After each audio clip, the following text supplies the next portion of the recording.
We just went from tour to tour to tour to tour. And I got very used to living out of a bag. And there was something amazing about it. There was also something limiting about it, though, from the perspective of a songwriter wanting to be involved in a life that's worth sort of writing about.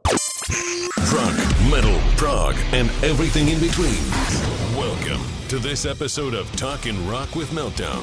Don't forget to follow the audio-only Talkin' Rock podcast on all podcast platforms. And now, it's time for today's conversation. Here's Meltdown. Brandon, I can check you off my list now. I've talked to tons of rock stars. I've never had the pleasure to talk with you, and the privilege, I guess. So how you doing, man? I'm doing well. Thank you for having me.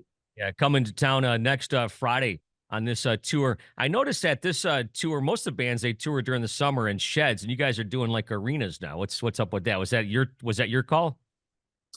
Not mine exclusively. It was definitely like a band idea to kind of bring the Morning View album in its entirety back into its, I suppose, its setting. When we released Morning View, things back in 2001, things started to move very quickly for Incubus, and we went from playing in, theaters and beautiful theaters and stuff, but then all of a sudden it kind of jumped to this arena level venue, and it was a lot of fun. And so we kind of wanted to see how it would play. We reintroduced the idea in 2024 in celebration, of course, of Morning View 23. So yeah, the original idea, we kind of beta tested at the Hollywood Bowl, and it went really well for us. It seemed like it was really fun, and then it seemed like the audience really enjoyed it too. So it was actually Mikey that had the idea to do the same show effectively, but bring it to arenas around the country. So you here we guys, are. yeah, obviously you guys, re-recorded it this year and stuff. And it's funny because I was listening to it, and all of our voices change over the years. But I guess if you're playing guitar or drums, you can kind of hide that. And so tell me, Right. tell me about the challenge of trying to, I don't know, maybe recapture, or did you just try to do it 23 years later, just like you are now? I mean, there's nothing to do but do it as you are now, 23 years later. It was challenging to a degree. It's a little bit like, I suppose it's a fair analogy to use like weightlifting as the comparison. But when you're 25 years old, you have a lot more to give, I suppose, physically speaking. And so speaking from the point of view of a singer, I still to this day, I seem to have a penchant for torture. I love to write things that are kind of challenging to sing. And Morning View is not unique in that department for me. It was challenging to sing then, and it's challenging to sing now. But I think that's also what makes it fun, is that there's some element of challenge, and there's a little bit of a chaos factor, which I have to interact with on a nightly basis. That being said, re-recording this record was an enjoyable challenge because I got to revisit it again. I got to sort of like relitigate the old problems, and most of them I came up with the same answers, but here and there I got to play with it, and augment it. Yeah. So when you're re-recording this, I mean, you're obviously kind of flashing back to 23 or 22 years, whatever it was. And then I think I've read somewhere that it kind of may have sparked some new ideas for new music. Is that true? Very much so. I mean, just us being in the same room together and getting into the studio, always there's kind of an inevitable reaction as a band, which is just like, hey, this is fun. We should do more of this, And so very quickly after finishing this re-record, we jumped in and started writing new music. And so we've already been like recording new music as well. We also have this added burst of enthusiasm in our newish bass player, Nicole Rowe. She joined up with us a little over a year and a half ago, and it's been so delightful making music with her. She was really, really quick to learn this huge, we have a huge body of music at this point, and we haven't gotten into some of it, but much of it, she just will just like throw it out in rehearsal, and she figures it out in real time. And I've never seen someone sort of adapt so quickly to a new group of songs and a new group of people. So that has very much lent itself to creating new music with us as well. Yeah. How So far? Go ahead. I'm sorry. oh, I was just about to tell you what I think your question was, is that we've already recorded 3 songs and we've written maybe 12. So right when we get back from this Morning View 23 arena tour, we're going to go right back into the studio and keep recording, which will probably have us on track to release new music by the first part of next year. Okay. And I brought this up last week when I was talking with somebody. I just read Geezer Butler's book, and it's funny that I never really thought about it not being a songwriter or nothing. But he says when Black Sabbath first came out, they were obviously, living day to day, penny to penny. And then by the time their 7th or 8th record comes out, they're not really struggling. So they're trying to find stuff to write about. Do you ever find that dichotomy? Is there something about Incubus that's kind of the same way? That is a really good question. And it's something that has occurred to me over the years, in that when we were first starting to tour and things started going well, we were on tour continually. We were on tour only. That was all we did. We just went from tour to tour to tour to tour. And I got very used to living out of a bag. And there was something amazing about it in the sense that we were all young and in our adventurous spirits and seeing the world and playing for countless people all over the world. And there was also something limiting about it, though, from the perspective of a songwriter and stuff, to wanting to be involved in a life that's worth sort of writing about. And so it occurred to me at a certain point that I didn't want to write songs about being on the road. I wanted to write songs, and I want to write songs about what it is to be alive and be in a life, and for everything that means. The falling in love, falling out of love, the chaos, the order, everything, and being on the road and going from music venue to music venue to music venue, backstage to backstage to backstage, didn't seem to offer enough. So we started to create lines of demarcation, I suppose. We wanted to be home enough that we could have some experience of being like, just having, being human, being in relationships. So as far as now, what that means for now, I have never struggled to find things to write about. Life seems to be too interesting. There's too many sort of like rabbit holes to wander down for there to be a lack of things to write lyrics about. So, but I also am a relatively voracious reader. I read a lot. I investigate a lot. I observe a lot. The traveling has definitely lent itself to that as well. And having the opportunity to see the world has been deeply, deeply inspiring. So there's no shortage of things to write about. Yeah, I was going to say you get to see a lot more than the average Joe, probably. Definitely see more airports than the normal person. Yeah, I'm sure you've been places in this world that I'll never be able to go. As a matter of fact, you're going to, Brazil coming up here in a month or so, right? Yeah. We've been there quite a few times. It's an amazing country. I've even gone back when we weren't on tour to go surf. There's tons of fun surf there. It's an amazing culture. It's a big country. Yeah, but speaking to that, being in a band has afforded us the opportunity to go to places and see places that I never even knew I wanted to go to. Like, I never thought we would ever go to Fargo. I never thought I would see Winston-Salem. There are places that you don't necessarily dream about going, and then you go and you're like, wow, I'm so glad I came here. And then there are places you were super excited to go to that you get to see the parking lot of the hotel, Mm. and then the airport and the venue, and you don't have time to go explore the place, which is kind of sad in a lot of ways. Hey, speaking of surfing and stuff, are you friends with Kirk and Robert from Metallica? Do you ever surf with those guys?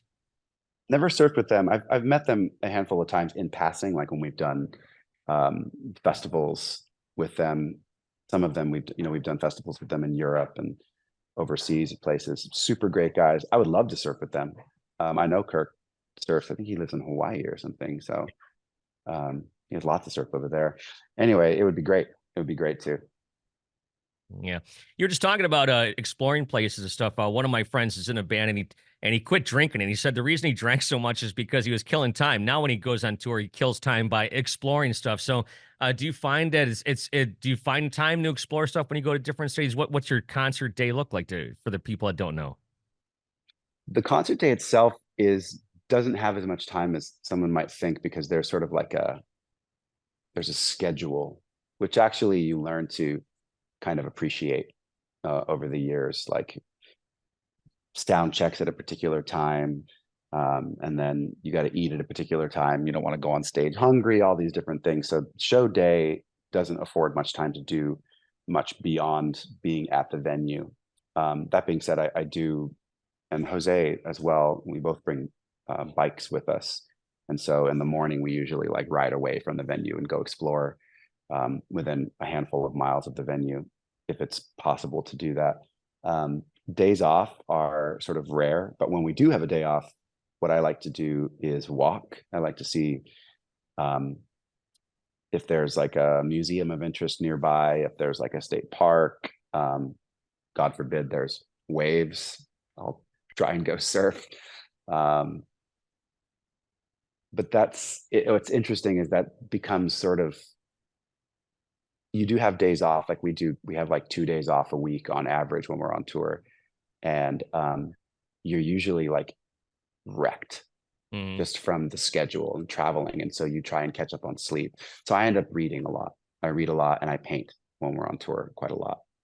Yeah, is that how you keep your sanity out there on the road? Yeah, there's definitely like some things that I've learned to discipline myself towards, and some of those things are like reading, painting, writing, meditating. The road, as it's sort of like the road as a concept, we've all heard the stories ad nauseum, and it would be easy and almost boring at this point to me to sort of fall into the known traps of being on tour.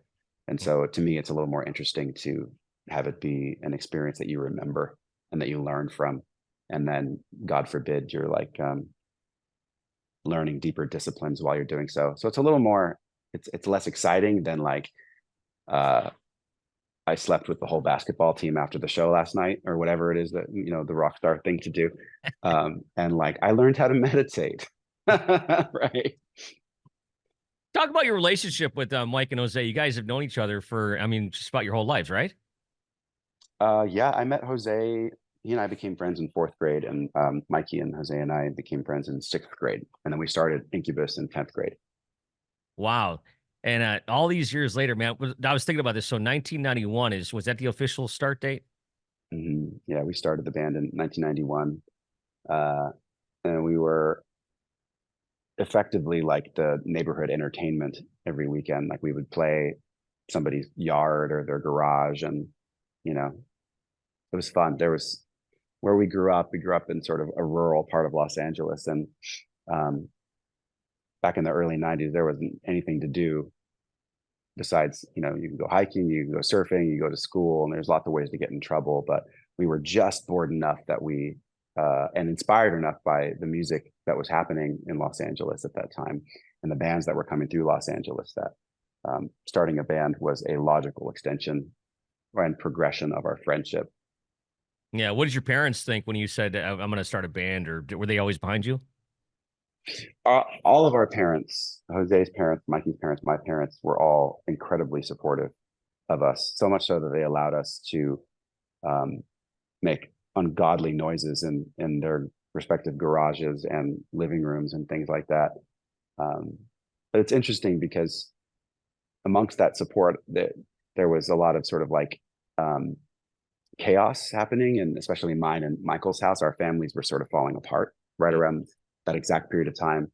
And so the band not only was a logical extension and progression of our friendships and our mutual interests, it was also a place where we learned to escape from the chaos of the disillusion of our respective families. And so we would meet in our living rooms, after school, and just turn up really loud and, kind of scream into the pillow effectively, but without the pillow, because it was very audible. Yeah, it's kind of crazy that you had that outlet and both of you were going through it at the same time. Hmm. Yeah. Yeah, So music's an incredible medium for anybody, young people, medium people, old people, and it's something that some people are born with natural talents and inclinations towards, but it's also something that can be taught and can be learned. So I encourage people to pick up an instrument at any age of their life. It can be, um, it's fun, helps your brain grow, and it can be terribly therapeutic as well. So yeah, it's funny when you hear a song, it takes you right back to, where you first heard it or something like that. It's like, hey, I was reading one interview and the guy said he was talking to you on Zoom like this, and you had like an Evil Dead poster or something behind you. Do you have, what is that? Is it Evil Dead? I have, right now we're in my living room, but downstairs I have a small collection of horror film posters that were hand painted onto literal potato sacks in rural Ghana. So an old friend of mine lived in Ghana for a long time and established relationships with different artists who would do the movie posters for their movie club nights, and so they would have horror themed movie nights. Me being a big fan of Sam Raimi and the Evil Dead legacy and the franchise of it, I saw in his gallery this whole thing, and I was like, "Oh my God, you have Evil Dead and Army of Darkness. How does one go about like acquiring these things?" And so, long story short, they live in my living room, and yeah, I'm a big fan of the Evil Dead situation. I thought Evil Dead Rise was one of the best movies of the year, like horror movies.